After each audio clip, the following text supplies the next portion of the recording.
वायुदेव, ये वायुदेव क्या कर रहे हैं? किस अधिकार से वो ये वचन दे रहे हैं उस बालक की मां को कि उसके पुत्र को वो सकुशल वापस लाएंगे?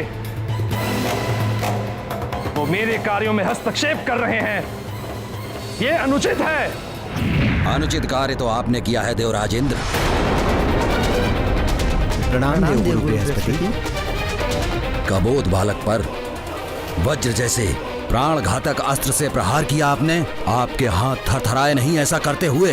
अबोध मत कहिए उसे देवगुरु बृहस्पति। यदि वो मुझसे क्षमा मांगता तो मैं ऐसा कभी नहीं करता, किंतु वो एक उद्दंडी बालक था।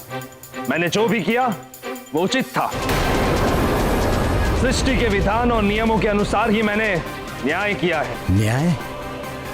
यदि आप इसे न्याय की संज्ञा दे रहे हैं तो आपके न्याय की परिभाषा में सुधार की आवश्यकता है।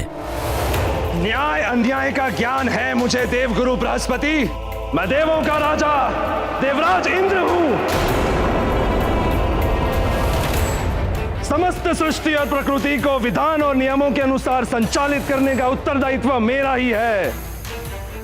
उस बालक ने घोर अपराध किया था। इंद्रदेव,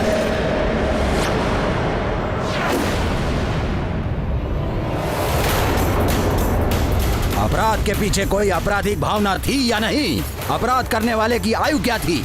इन सब को ध्यान में रखते हुए न्यायकर्ता को दंड देना चाहिए।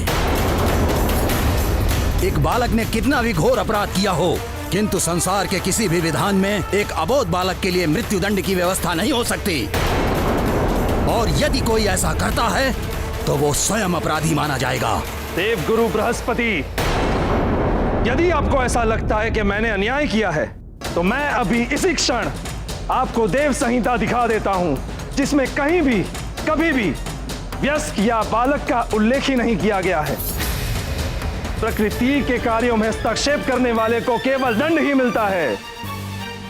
वो प्रकृति कभी स्वयं देती है या फिर मुझ जैसा देवता। यही न्याय व्यवस्था देव संहिता की है। देव सह्याद्री, जाओ जाकर देव संहिता ले आओ और दिखाओ देवगुरु बृहस्पति को, जो स्वयं उन्होंने ब्रह्मदेव के साथ मिलकर बनाई है। अभी प्रमाणित हो जाएगा कि मैं जो कह रहा हूं वो सत्य है या देवगुरु जो कह रहे हैं वो सत्य है। देव संहिता नियमावली का मुझे भली भांति स्मरण है देवराज इंद्र, किंतु एक ऐसा अबोध बालक जिसका जन्म ही देव कार्यों की सिद्धि के लिए हुआ था, उसका अंत करके आपने स्वयं देवों के कार्य को संपन्न करने के मार्ग में बाधा उत्पन्न कर दी है। देवों के कार्यों की चिंता आप न करें देवगुरु। समय आने पर सारे कार्य संपन्न हो जाएंगे। बस बस बस। मैं जितना समझा सकता था आपको उतना मैंने समझा दिया, फिर भी आप स्वयं को उचित ठहरा रहे हैं देवराज इंद्र। मुझ देवगुरु बृहस्पति की बात यदि आपको असत्य प्रतीत हो रही है तो मेरे लिए देवगुरु पद का त्याग ही उचित है।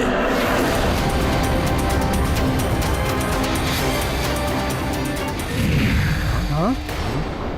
देवगुरु तो रुष्ट होके चले गए। देवगुरु ने अपने पद का त्याग कर दिया।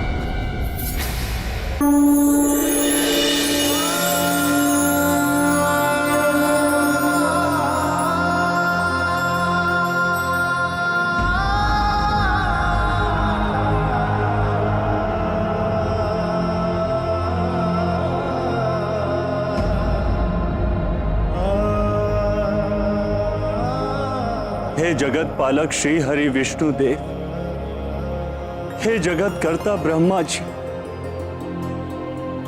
हे देवों के देव महादेव,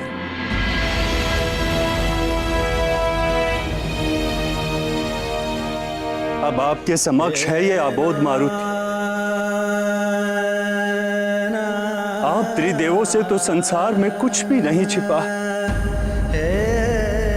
एक अबोध बालक जो अपनी माता के नेत्रों में अश्रु देखकर उसका दुख दूर करने के लिए सूर्य लोक तक चला है।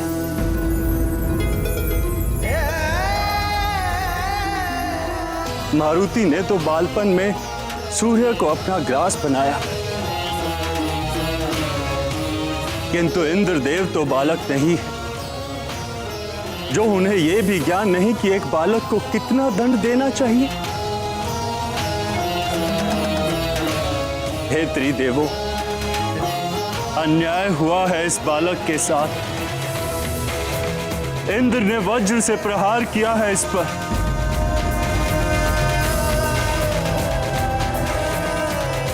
प्रश्न उस वचन का नहीं है जो मैंने देवी अंजना को दिया है, ना ही प्रश्न एक माता के विलाप का है। प्रश्न है देवराज इंद्र द्वारा किए गए इस अन्यायपूर्ण कार्य का। प्रश्न है इस अबोध बालक के जीवन का, जिसका जन्म एक महान उद्देश्य के लिए हुआ था। प्रश्न ये है कि जगत के समक्ष देवताओं के कौन से न्याय का रूप प्रस्तुत करेंगे हम। महादेव, आपका न्याय तो सर्वविदित। आपने मार्कंडे को यमराज के मृत्यु पाश से मुक्त करा के उसके जीवन की रक्षा की थी। आपने जगत के कल्याण के लिए काल को पुनः जीवन दान दिया था। जब कार्तिकेय के हाथों उसकी मृत्यु हुई थी, आप मारुति को भी जीवन दान दे दीजिए प्रभु।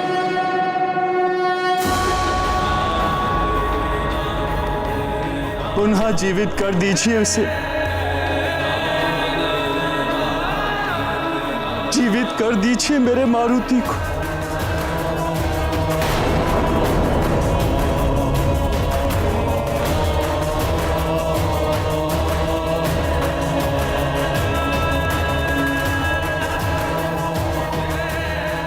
इसे पुनः जीवित कर दीजिए महादेव।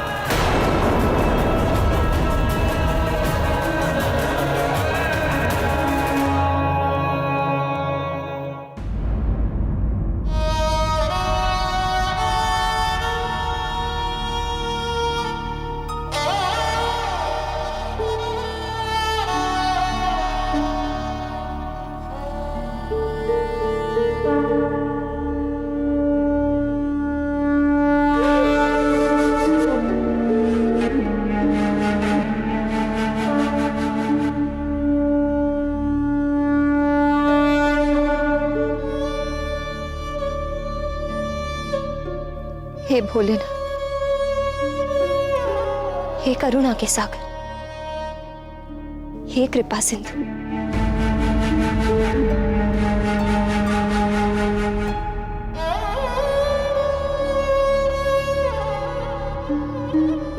एक समय आपके कृपा प्रसाद के रूप में मारुति मेरे आंचल में आया था।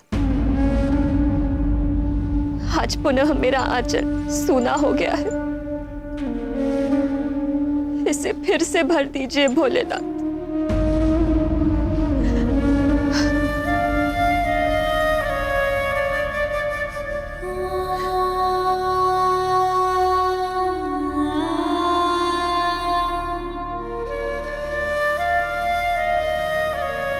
मैं शपथ लेती हूं कि यदि इस कमल पुष्प के मुरझाने के पूर्व मेरा मारुति सकुशल लौटकर नहीं आया, तो मैं आपकी पुजारी अंजना यहीं आपके चौखट पर अपने प्राण त्याग दे, प्राण त्याग दे, प्राण